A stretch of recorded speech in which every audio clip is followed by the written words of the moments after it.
Among all the budget mechanical keyboard brands, RoyalKludge always stands out.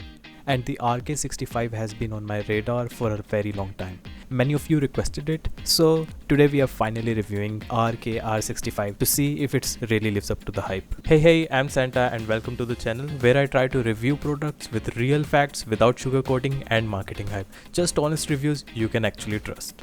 And today we are reviewing RK R65 wireless mechanical keyboard. Now this key comes with an extensive user manual, a regular Type-C cable, keycap switch puller with a neat RK branding, 4 extra switches, and first time I'm seeing an accessory coming with a keyboard to support modding, a dust cover, and finally our keyboard.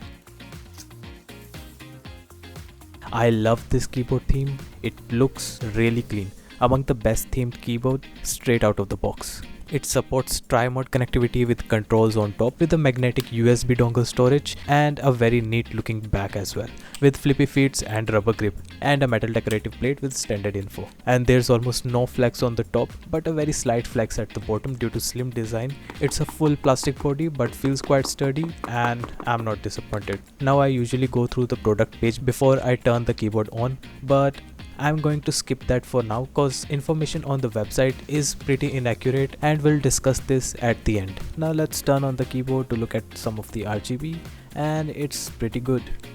And that's how it looks in the dark.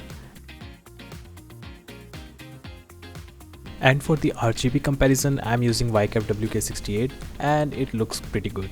You can also check the battery percentage by using function plus enter combination, and I've been using this keyboard for the past 1 week and it's only at the 50% and I started at around 60 to 70%. It also comes with double shot PBT keycaps and RK green switches. And yes, it's hot swappable with south facing LED and knob is tactile and responsive enough and feels quite satisfying. And here's a quick sound comparison for the knob.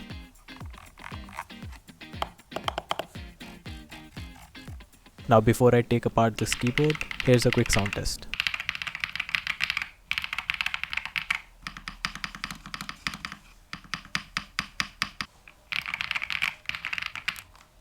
Now it also features a neat gasket performance which works to provide cushioning between your keyboard frame and PC plate, which is essential to give you a soft typing experience. Now let's turn it off and try to open up our keyboard to check its internals. And I'll also use the pick that came with the keyboard to see if it can actually replace my ultimate buddy right here. First let's take off the knob and start with the insertion.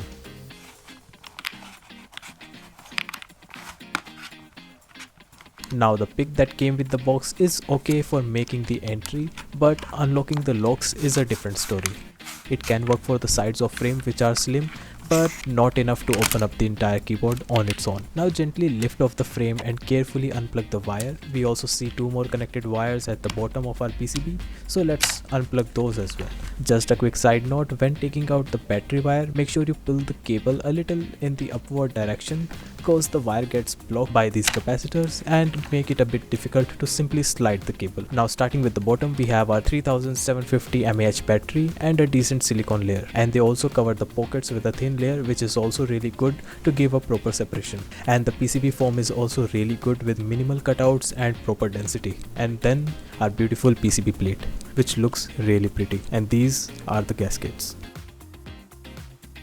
Now the sandwiched foam between the PC plate and PCB consists of 2 foam layers. There is also a very thin plastic layer, but it's not a sound dampening sheet, it's more like a protective PCB film. Now let's assemble back our keyboard and carefully plug back the wires in the reverse order and make sure our keyboard turns on.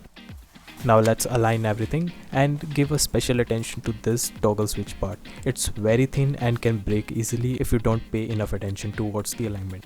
What I like to do is push it to the extreme side and place the frame. And it was at this moment that he knew. He fucked up. Wait, it's all good. The clip just came out which actually works in our favor. Just take off the clip and now we can easily align and close our frame without worrying about the toggle switch breaking. Then simply place the clip on top and close the lock. Perfect. Now other keys also have similar locks, but it's very difficult to loosen those up. But in this case it came out without me even trying. Also the stabs came pre-looped and they also covered the spacebar gap with foam cutout. Now let's look at the product page, and the information is very confusing and inaccurate here.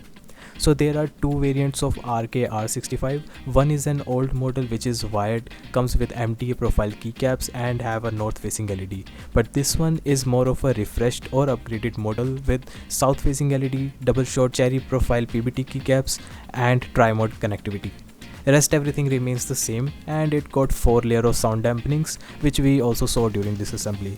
And images also show that the knob is hot swappable, but it's not. You can also refer to Amazon product page, which also contains inaccurate information, but it's still better than this. So make sure you have selected the right keyboard and have the right information with you. In case any doubt, reach out to the support team before placing your final order. And I have already shown you everything about this keyboard, so you now have the proper idea of the specs.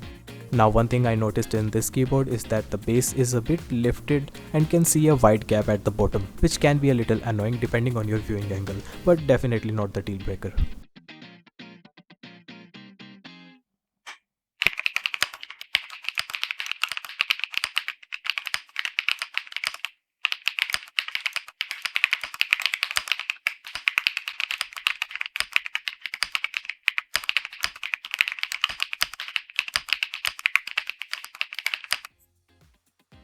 As per my final opinion, now regardless of the inaccurate product description, the keyboard itself is really nice, which sells around $45 and come with decent accessories and really nice build quality and internals. It also got VIA support, which is a web-based software for your keyboard to mess around settings and macros without needing to install any external software, so this keyboard definitely got an upper edge to its competitors. Now I hope you enjoyed the video and let me know which keyboard you want me to review next, and don't forget to hit that subscribe button, and I'll see you in my next video.